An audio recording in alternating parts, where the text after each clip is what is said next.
ইসলামের ইতিহাসে এমন কিছু নারী রয়েছেন যাদের ত্যাগ, সাহস ও ঈমান আজও আমাদের পথ দেখায়। তাদের মধ্যে অন্যতম একজন হলেন উম্মে সুলাইম রাদিয়াল্লাহু তাআলা আনহা।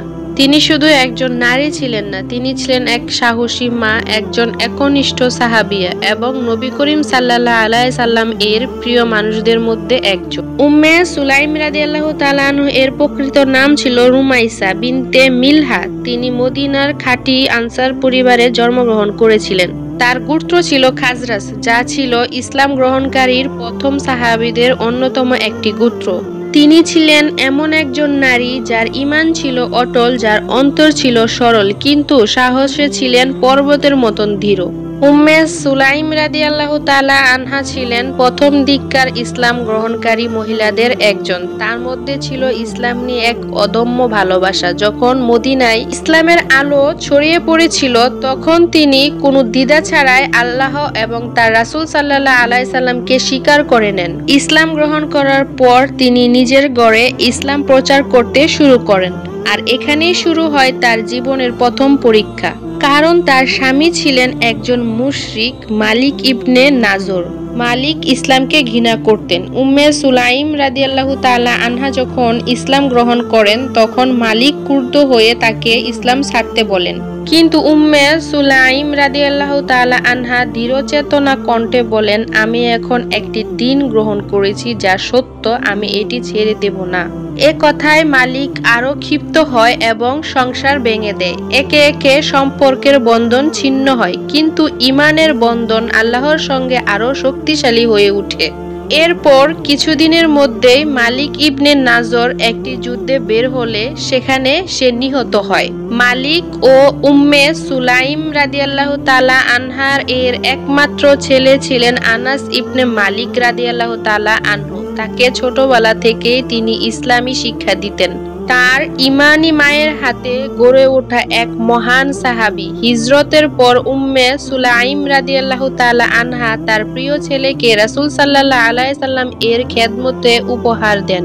তিনি বলেন, ইয়া রাসূলুল্লাহ, আমি আমার আনাসকে আপনার খিদমতে দিচ্ছি। এভাবেই মাত্র 10 বছর বয়সে আনাস রাদিয়াল্লাহু তাআলা আনহু নবীজির খেদমতে ঢুকে পড়েন এবং দীর্ঘ 10 বছর খেদমত করেন। এই সময়ে অধিকাংশ হাদিস, তথ্য ও স্মৃতি তিনি সংরক্ষণ করেন, যা আজ আমরা পাই আনাস রাদিয়াল্লাহু তাআলা আনহু এর মুখ থেকে। উম্মে সুলাইম রাদিয়াল্লাহু তাআলা আনহু এর ঈমান, চরিত্র ও প্রজ্ঞায় সবাই মুগ্ধ ছিলেন। মদিনার এক সম্মানিত ব্যক্তি আবু তালহা আনসারী রাদিয়াল্লাহু তাআলা আনহু যখন ইসলাম গ্রহণ করেনি, তখন তিনি বিয়ের প্রস্তাব দেন। উম্মে সুলাইম রাদিয়াল্লাহু তাআলা আনহা বিনয়ের সাথে বলেন, হে আবু তালহা, আমি তোমার মতো মানুষকে ফিরিয়ে দিতে চাই না, কিন্তু তুমি একজন মুশরিক আর আমি একজন মুসলিমা, আমাদের এক হওয়া সম্ভব নয়। আবু তালহা চমকে উঠেন। উম্মে সুলাইম রাদিয়াল্লাহু তাআলা আনহা বলেন, তুমি যদি ইসলাম গ্রহণ করো তাহলে সেটি হবে আমার মোহর, আমি আর কিছু চাই না।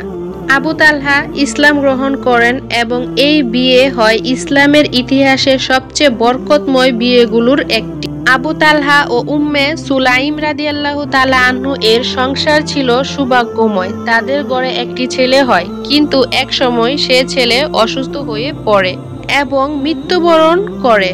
আবু তালহা তখন ঘরে ছিলেন না। ছেলের মৃত্যুর সংবাদ তিনি জানতেন না।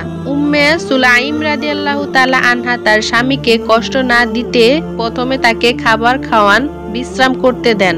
এরপর ধীরে ধীরে বলেন, আবু তালহা, কেউ যদি আমানত রেখে যায় আর একদিন ফেরত চায়, আমরা কি ফিরিয়ে দিতে পারি না? তিনি বলেন, অবশ্যই ফিরিয়ে দিব। উম্মে সুলাইম রাদিয়াল্লাহু তাআলা আনহা বলেন, তবে আল্লাহ আমাদের আমানত ফিরিয়ে নিয়েছেন। আমাদের ছেলে। আবু তালহা বিস্ময়ে তাকিয়ে থাকেন, কিন্তু তার এই ধৈর্য ও স্ত্রীর প্রজ্ঞা দেখে নবীজি সাল্লাল্লাহু আলাইহি সাল্লাম বলেন, আল্লাহ তোমাদের এই রাতকে বরকতময় করুক। পরবর্তীতে তাদের ঘরে জন্ম হয় আরেক সন্তানের। তার নাম ছিল আব্দুল্লাহ। এই আব্দুল্লাহ থেকে 9 জন আলেম সন্তান জন্ম নেয়। উম্মে সুলাইম রাদিয়াল্লাহু তাআলা আনহা শুধু ঘরের নারী ছিলেন না, বরং যুদ্ধক্ষেত্রেও ছিলেন সাহসী মুজাহিদা। তিনি ও উম্মে হারাম রাদিয়াল্লাহু তাআলা আনহা একসাথে যুদ্ধের ময়দানে অংশগ্রহণ করতেন, পানির মগ বহন করতেন, তৃষ্ণার্তদের পানি দেওয়া, আহতদের সেবা করা ছিল তার দায়িত্ব। এক যুদ্ধে তিনি নিজের হাতে কোমরে একটি খরঞ্জর বেঁধে নিয়েছিলেন। নবী করিম সাল্লাল্লাহু আলাইহি সাল্লাম যখন জিজ্ঞাসা করলেন কেন, তিনি বললেন, যদি কোনো মুশরিক আমার সামনে আসে তাহলে আমি তাকে হত্যা করব। এই সাহসিকতা ছিল তার ঈমানের শক্তি। উম্মে সুলাইম রাদিয়াল্লাহু তাআলা আনহা শেষ পর্যন্ত ইন্তেকাল ত্যাগ করে রব্বুল আলামিনের দিকে ফিরে যান, একজন প্রজ্ঞাবান, সাহসী ও ত্যাগী মুমিনা হিসাবে। রাসূল সাল্লাল্লাহু আলাইহি সাল্লাম একাধিকবার তার জন্য দোয়া করেছেন। তার সম্পর্কে রাসূল সাল্লাল্লাহু আলাইহি সাল্লাম বলেছেন, আমি জান্নাতে ঢুকলাম, দেখি আমি উম্মে সুলাইমকে। এই দুনিয়াতে তিনি ছিলেন পরীক্ষিত, কিন্তু জান্নাতে তিনি হলেন বিজয়িনী।